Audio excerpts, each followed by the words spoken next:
Hello, everyone. I'm Chris Glover, and you are watching CBC News Network. Welcome to viewers in Ontario, Quebec, and Atlantic Canada joining us on CBC television.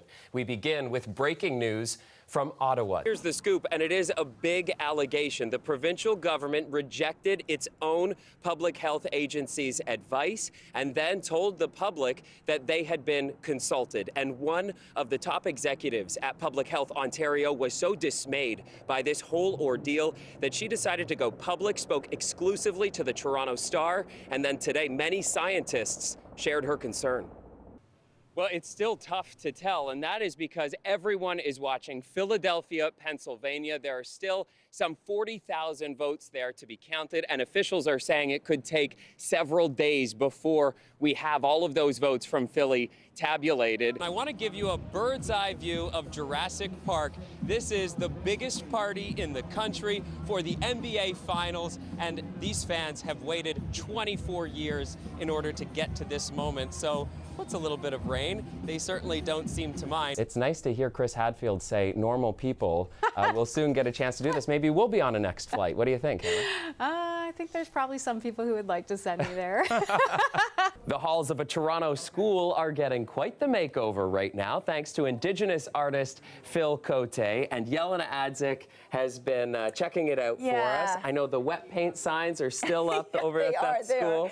Tell us about this collaboration. Chris. It was quite powerful to observe. It was certainly impossible to miss and hard to look away. And that's exactly what organizers were hoping for. Some of those reasons have to do with the fact that Black people in that city are more likely to live with chronic illness. They are also less likely to be able to access care. And more than just stun officials in Chicago, this has also allowed them to change their response. It has allowed them to redeploy resources into Black predominant neighborhoods so that they can get enhanced testing and other resources to those neighborhoods that now they know need it.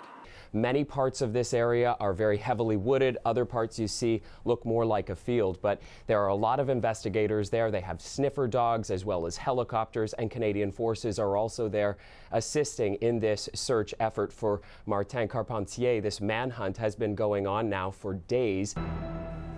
We have more on that breaking news out of Alberta. Emergency workers are on the scene of a bus rollover. It happened near the Columbia Ice Field in Jasper National Park.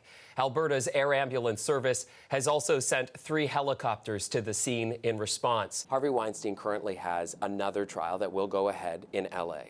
What happens if it doesn't lead to conviction or perhaps leads to a relatively small sentence? Does that claw back some of the successes that so many people like yourself are calling today? You just mentioned Chantel Moore, who was killed by an officer with Edmundston Police in New Brunswick. And then also, of course, that stunning video that so many of us have now seen, the dash cam video of the violent arrest of Chief Alan Adam in Alberta. Can you walk us through how fraught is the relationship currently between police and Indigenous communities? We've reached her in Bayfield, Ontario. Looks like a beautiful day there for you. Thanks so much for joining us.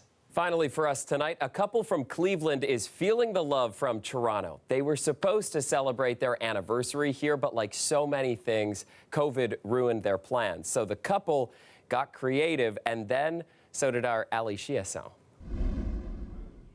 Who wouldn't want a Toronto tour with Ali Chiasson? Sign me up. That is our show for you tonight. Dwight Drummond has your next local newscast tomorrow at 6, and I'll be back here tomorrow night at 11.